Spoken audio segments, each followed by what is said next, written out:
I'll give you my brief thoughts. I guess just the thumbs up, thumbs down, maybe somewhere in the middle for these titles. So I caught up with Poolman. That one's just a big old stinker, really bad. Skip on it. The same goes for Mother's Instinct. You know, you got Anne Hathaway in there and Jessica Chastain, and it's a really bad film. It's just like weird. It's just so weird. And then the last up on Yuma County, the one that Jim Cummings is in, I can safely say that that one's a ton of fun. It goes into directions like I earlier on wrote down, like, oh, this is going to happen. Went into a completely different direction. Big old thumbs up. I think that's a terribly fun film. Tarot, horror film, shit.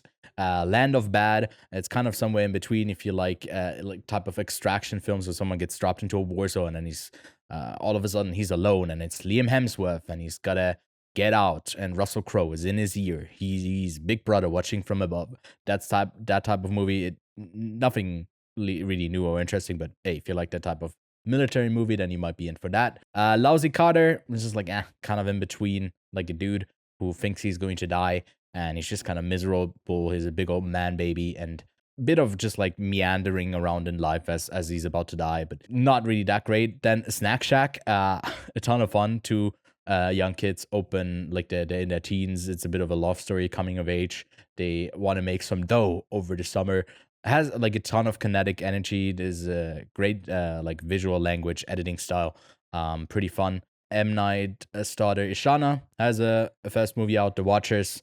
I really didn't like that one. I thought it was just, it lost me. It was so boring. Last night in the cinema, I rewatched I actually for the first time watched Halloween 2 with my little brother. It was like his birthday present. He wanted to see a film.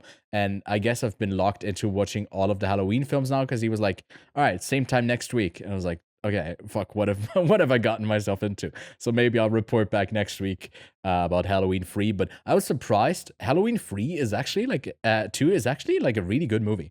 It has some pretty cheesy, dumb kills. Like the first kill that he does, he's basically like a frog that just pops out from like underneath, and then it's just like one stab notion, and he stabs people with like a scalpel instead of the iconic like big knife. So it's not as iconic. There's more bodies in the second one, as you have to if you are continuation in the slasher.